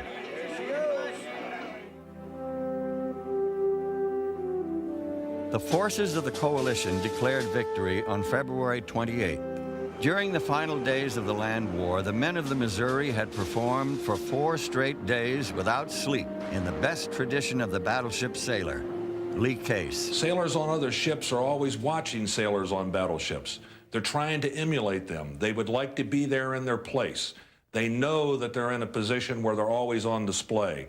And the sailors on board a battleship have to carry out the task that they're assigned to do, but they have to do them better than the rest of the fleet, and therefore they're always 6 inches taller than the rest of them. On the 6th of March, the Wisconsin departs the Persian Gulf. The Missouri heads for home on the 21st. They will sail into a post-Cold War world of military downsizing and critics who still remember the tragic explosion aboard the Iowa. By September, the Wisconsin has been decommissioned and the Missouri's days are growing shorter. But she will make one last symbolic and ceremonial voyage. She is going back to observe the anniversary of the event that plunged America into World War II. Paul Stilwell. One morning in early December 1991, it was my privilege to be here on board the Battleship Missouri as she steamed in the Pearl Harbor Channel for the last time. As we went in on the port side were the mooring quays where the battleships had been in December 1941 when the Japanese attacked. And in my mind's eye, I could see the smoke and the flame billowing up where hundreds of American sailors were killed. The past and present intertwined in the memories of young and old. 50 years ago to the day, their thoughts float back to that Sunday morning when many thought the era of the battleship had come to an end.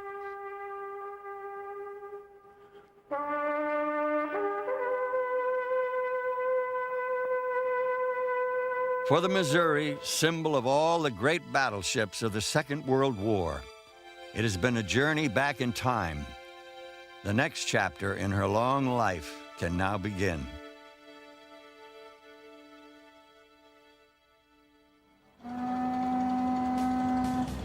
March 31, 1992, the Long Beach Naval Shipyard.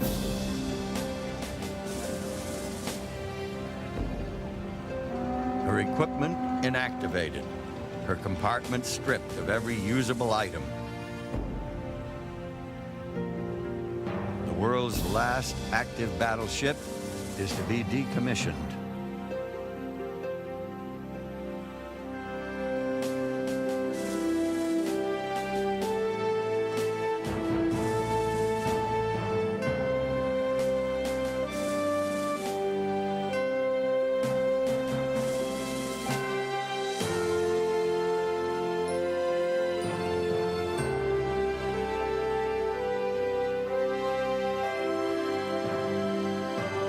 Now she seems but a symbol of past glories, the last of her breed of thoroughbreds. For 100 years, they changed the world into which they had been born. Dreadnought began an arms race that never seemed to cease. To this day, major powers still seek the ultimate weapon. For the first 50 years of its life, the battleship was that weapon, the nuclear weapon of her day. Now, one by one, America's last battleships have been retired, fitting memorials to the thousands who died in war. Texas, Massachusetts, Alabama, North Carolina. And now the Missouri is in receipt of her final orders, her guns silenced, her system shut down.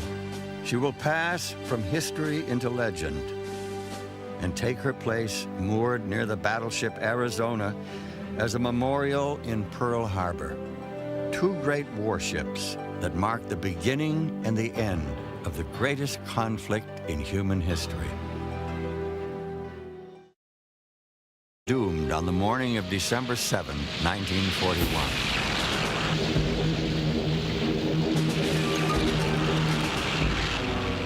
Dick Fisk was the bugler on the USS West Virginia. I sounded first call around 5 minutes to 8 for colors.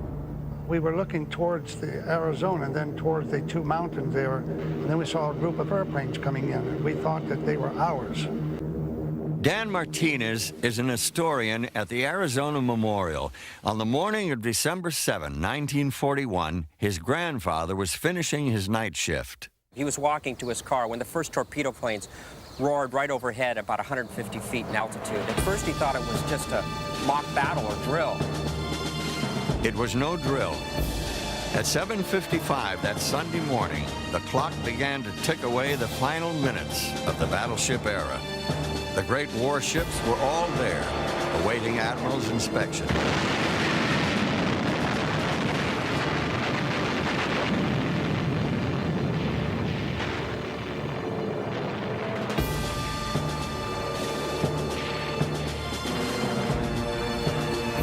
For the skilled Japanese pilots who had long practiced for this secret mission, the American battleships moored so tightly in a row were a textbook target to which they brought new and terrible weapons of war. The development of a shallow water torpedo was essential to the success of the attack. The Japanese knew that Pearl Harbor was only 45 feet deep. American commanders felt secure in Pearl Harbor. They were sure torpedoes required a depth of 100 feet before they could be effective. But they were wrong.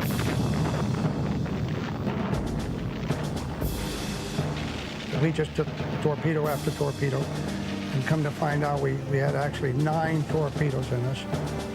Equally destructive was the armor-piercing bomb dropped from an altitude of 10,000 feet. The point of this bomb, with its delayed action fuse, was meant to penetrate inside the ship, then explode. We were looking toward the Arizona when this whistle come by. It sounded like a freight train, and it landed just forward of the #1 gun turret.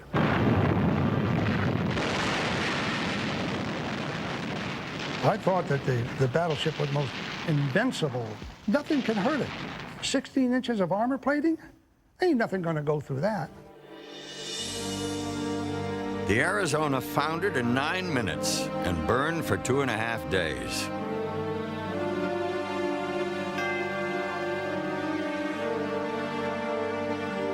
"1,177 men lost their lives on the battleship Arizona that morning. With the death of the Arizona, it seemed, died the battleship itself. For half a century, the universal symbol of naval pride and power. The Americans were stunned by the daring of the Japanese. I think there was an arrogance on the part of America to understand that the Japanese were capable of these things. Mostly when you read newspapers or magazines of the period, you got the impression that the Japanese were inferior. Japanese planning was anything but inferior.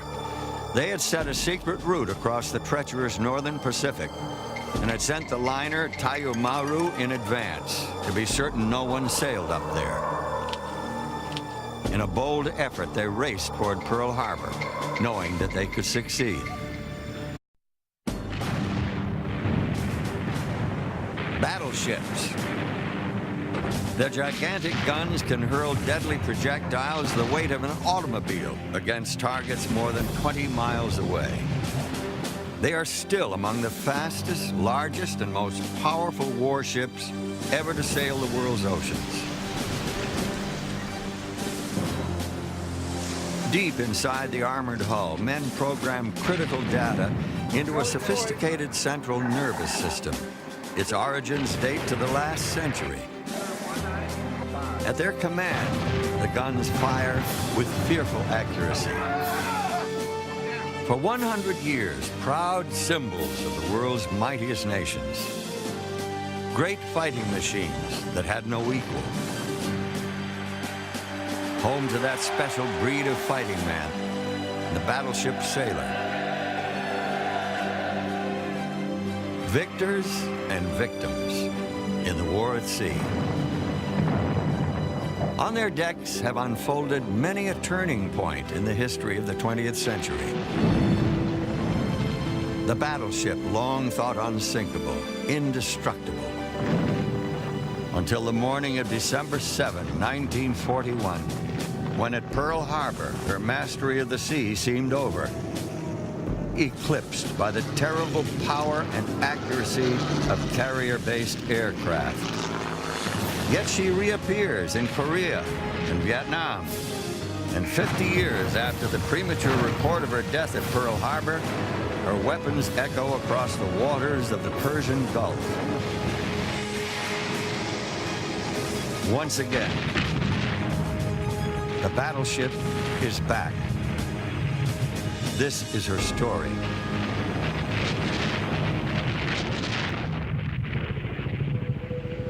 The 2nd of August, 1990. Iraq's invasion of Kuwait has been met with a swift response. a coalition of Western and Arab nations has created a massive buildup of armament in Saudi Arabia.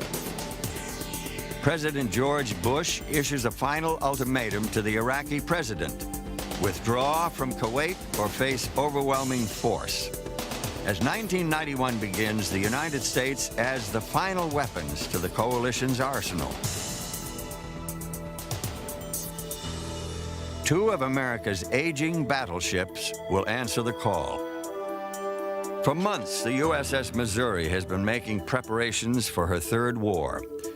Her firepower has been modernized as she prepares to join her sister, the battleship Wisconsin, already in the Gulf. 16 January, Iraq ignores the coalition's ultimatum.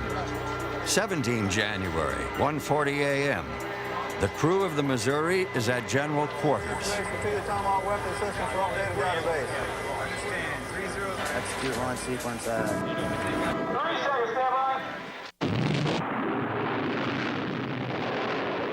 Missouri Captain Lee Case. The Tomahawks, of course, were the first ones launched in the war, and this was the first time that the battleship Missouri entered the modern age with modern weapons. We had never had the opportunity to fire those before, and every one of them worked as advertised. And the Missouri's basic armament, her 50-year-old 16-inch guns, were fired in anger for the first time since the Korean War. The target was the port city of Kafji, Saudi Arabia. To get within range, the Missouri moved into the shallows. There were only 3 feet of water beneath her keel. Lee Case.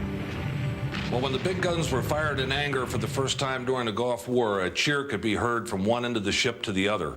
You could hear over the sound-powered phones the excitement of all the people in the plotting rooms. The turret that got to fire the first round, I think, was probably the big heroes of the day at that particular time. Later, when the ground war to recapture Kuwait began, the Missouri pounded away with her big guns to support the soldiers and Marines ashore. She fired one 16-inch round every 15 seconds, 9 guns firing in rotation, reloaded in under 1 minute per barrel. In just 2 hours, the Missouri had fired 133 rounds. Not bad for an aging lady.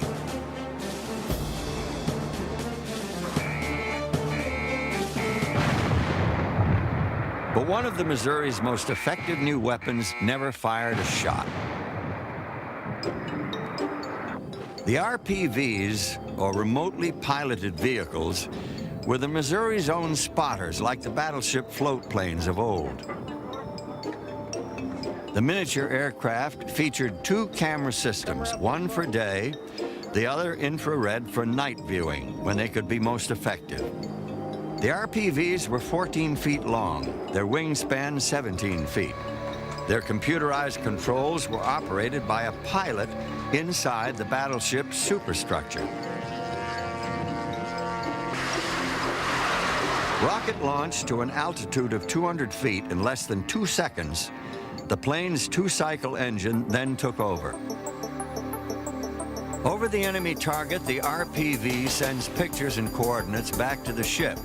The pictures are fed into the closed-circuit TV system.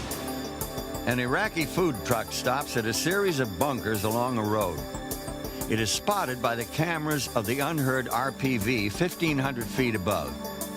The positions are fed into the Missouri's computer, and when the big guns fire, they are precisely on target. Proof positive that the 50-year-old big guns can still do their work.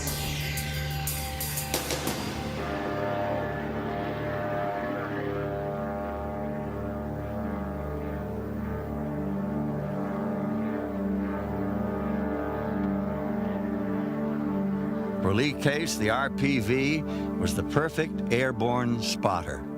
So there was a perfect blend of the old and new on board Missouri in the Gulf War, and both the old and the new contributed to our success. The USS Missouri fights on.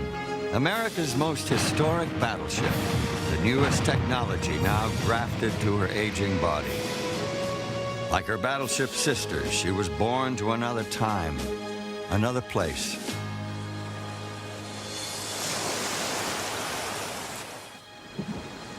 Far from the Persian Gulf, off the Hawaiian island of Oahu, is the watery graveyard of another great battleship.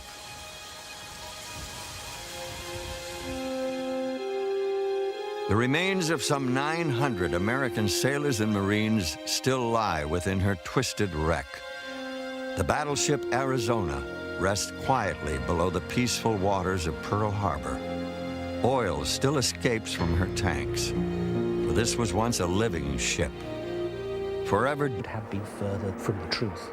The loss of the Prince of Wales in the repulse was a tremendous blow to British prestige, self-image, not just Britain itself, the entire empire. Reeling from the attack on Pearl Harbor and virtually alone in the Pacific, the United States strikes back.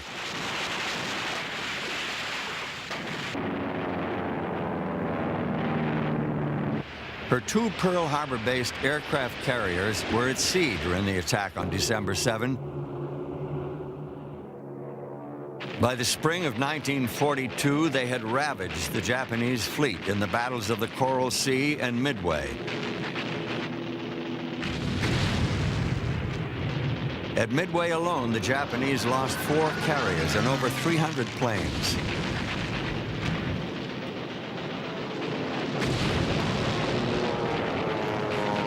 Pearl Harbor had been avenged. In just 6 months, the tide of war had changed dramatically. On July 11, a battleship appears outside Pearl Harbor.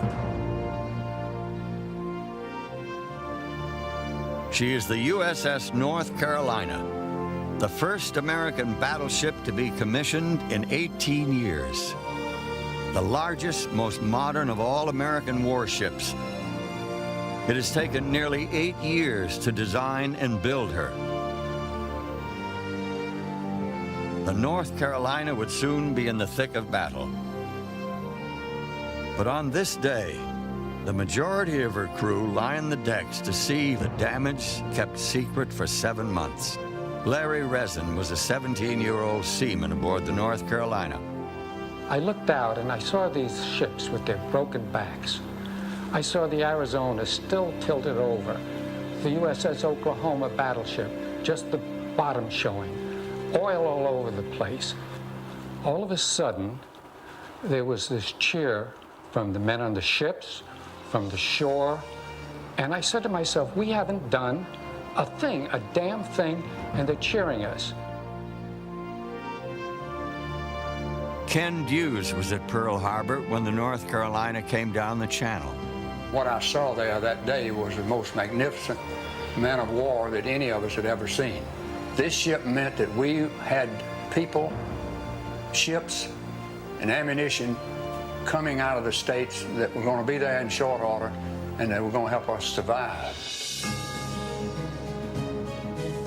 The North Carolina would fight in every major campaign from Guadalcanal to the bombardment of Japan. She first saw action on 24 August 1942 while protecting the carrier Enterprise.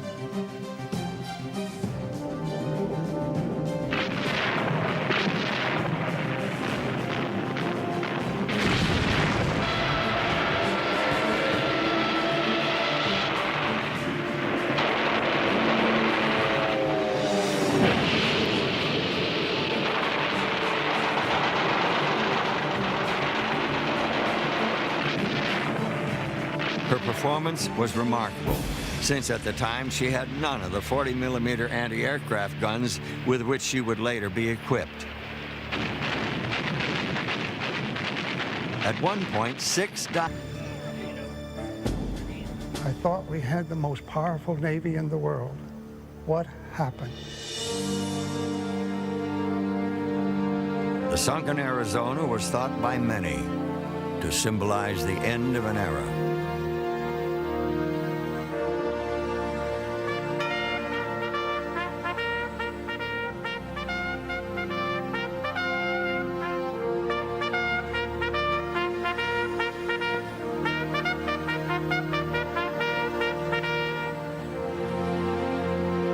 Today, there are no battleships on Battleship Row. Only the symbols and memories of those once great warships and of the war itself linger on. The Japanese had been planning their attack for over a year. Their war plan had been secretly but actively in operation since the fall of 1941. It included the conquest of Guam, Wake Island, Hong Kong, the Philippines, and Malaya. It began with their surprise attack on the Americans. On December 8, just one day after the fateful and tragic attack at Pearl Harbor at the British Admiralty in London, the leadership of the Royal Navy met to debate the future deployment of its two warships, Prince of Wales and Repulse, Winston Churchill's personal choice to protect the far-flung reaches of the British Empire. It was the Prince of Wales that just 4 months earlier carried Churchill across the Atlantic for his historic face-to-face meeting with the American president.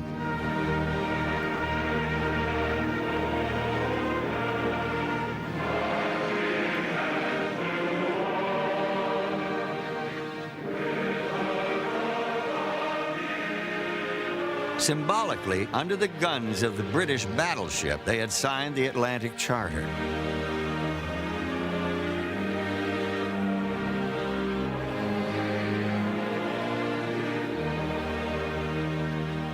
Now in the Pacific, the Prince of Wales and Repulse are the lone symbols of Britain's resolve. The question, should these two now be rushed to Pearl Harbor? The debate continues throughout December 9. At day's end, they adjourn. The decision will be taken tomorrow, December 10, 1941.